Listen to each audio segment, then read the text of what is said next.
Hi, Holland again. Mayam gi nuksibagi matungina matandaki amuk akogi video ji mayam da puraga lakchare.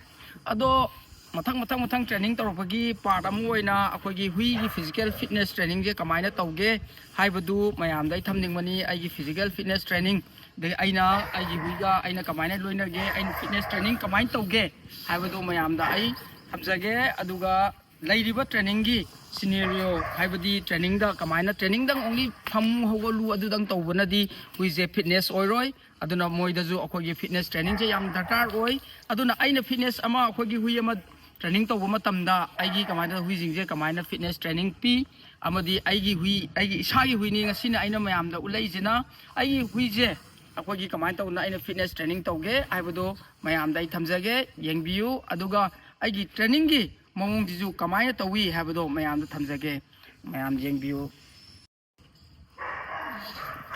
bo yes adam nam ya ope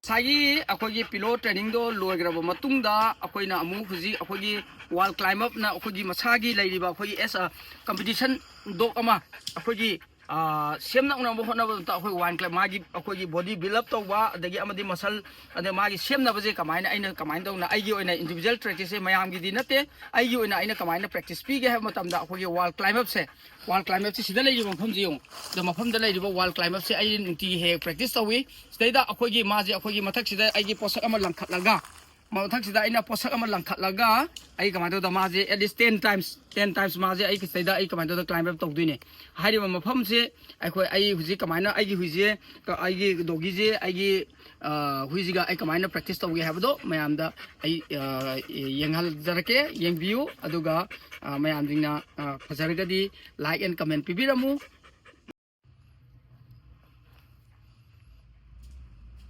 hop jepe la Sam yes ball yes kini yes kini tenang ready hop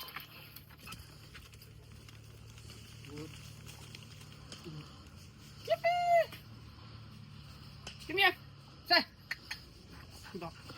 ya no good Smile tawdana magi exercise 10 times kumba aina kamado si je 10 times nataga 20 times khara akogi kano taw matamna off season dana 20 times kum tawe ado competition naksala agadi hafta amda ai 2 times te na tawde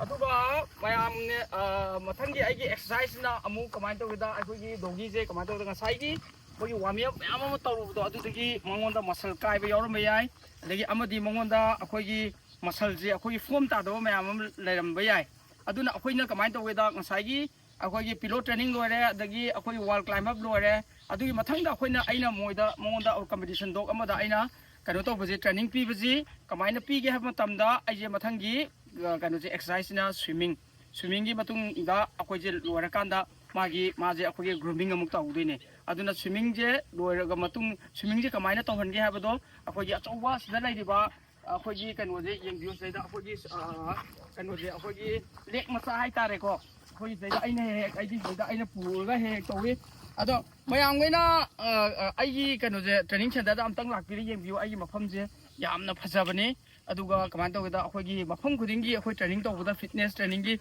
mafam khudingi loimak leiba hai tare aigi aina tawriba jaga je aduna mayam goina nuksibiduna aigi Holland dog training center da lakbiduna amtang yengbiu lo akogi aigi training ji kamaina tawi aduga exercise kamaina tawi habado ai mayam du uchara age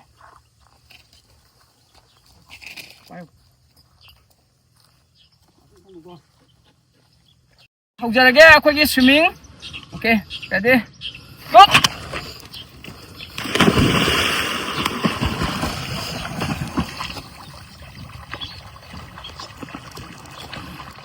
koi mana huji akogi इरोइबसे अदुम येंगो अदु मागी muscle the ma'am जिंगसे अदुम असलेदा अखोगी मागी नसागी चेलुबा चोंगु ma'am जिंगसे मागी muscle दो अखोगी हाना फरक तागिबा हाइदि नुवाइताबा लैबा जिंग दो लोइबा अदुम फदिने बसिदा मंगोंदा पीरिबा exercise से हाइरिबा exercise से अखोइना मंगोंदा अखोगी यामना सिदा यामना कुइना तौतारगदि मंगोंदा सोर होनबो वारकनी याम चावबो पुखरिनी अदुना कवाइदा अखोइना 3 टाइम्स कुंबा आइना 4 टाइम्स कुंबा दे हेन तौंदे किने सम लो सम yes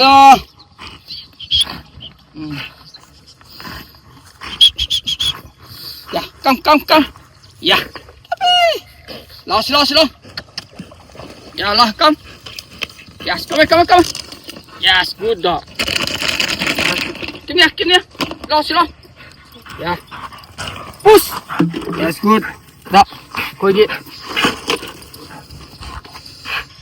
Aku ni mau nak langan ni. Sini. Tristan. Kau ni. Soalnya masih aku ni maya mukti jauh ngam dia jauh ni nak kau jaga se. Atu nak kemana tu dah? Aina angam jaga tu kau ni dah se. Se. Maximum aku ni adum keras sana di langnya. Adum mengunda aku semangat tahu nak exercise se. Aku at least aina 4 times tu tahu le. Compulsory. Mengunda kau ini di lagi ba fitness tu. Hena fakat na ba. Somda. Somda lao. Sam. Somda. Somda lao ni. Good boy.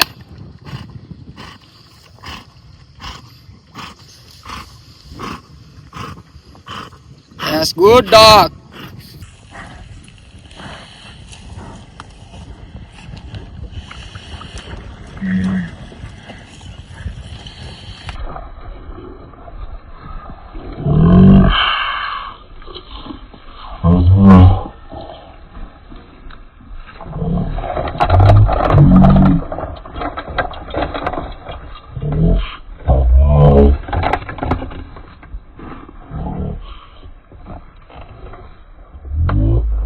Okay, pergi.